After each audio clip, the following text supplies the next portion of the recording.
Okay, so for the first test, I'm going to be testing the brachioradialis. So I'm going to have my patient standing, stabilizing at the shoulder, and have him hold this position. Don't let me break you. Okay, relax and holding for 5 seconds.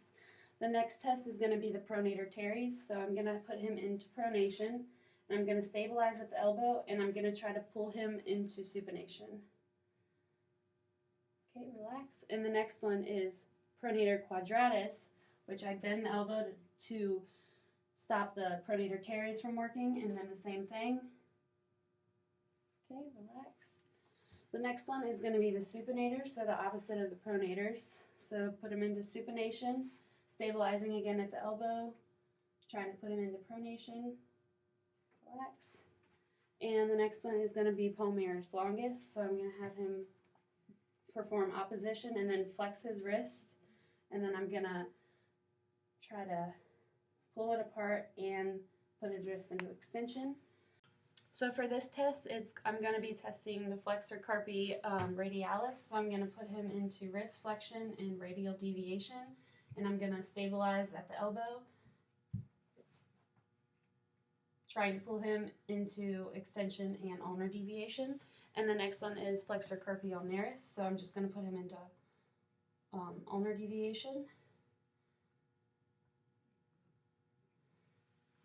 All right, for the next test, we're going to be doing the flexor digitorum profundus. So we're going to have the patient bring her fingers up into a claw form, and I'm going to grab the tips of the fingers and pull them down, stabilizing at the elbow. Relax.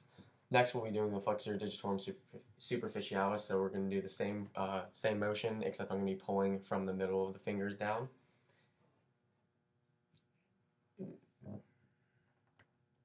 And this can also be tested individually for each finger if you would like to. Next, we're doing the extensor carpi radialis brevis and longus. So we'll start with the longus, with the arm in extension and radial deviation.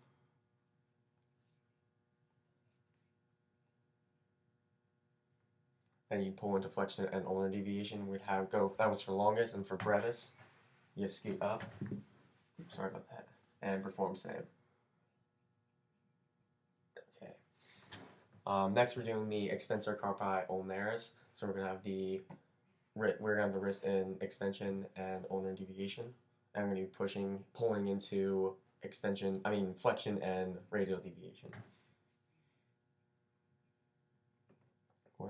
And the next test we have is the extensor digitorum. So we're gonna have the patient be in another claw with the wrist extended, and grabbing the fingers and pulling them down again, stabilizing at the elbow.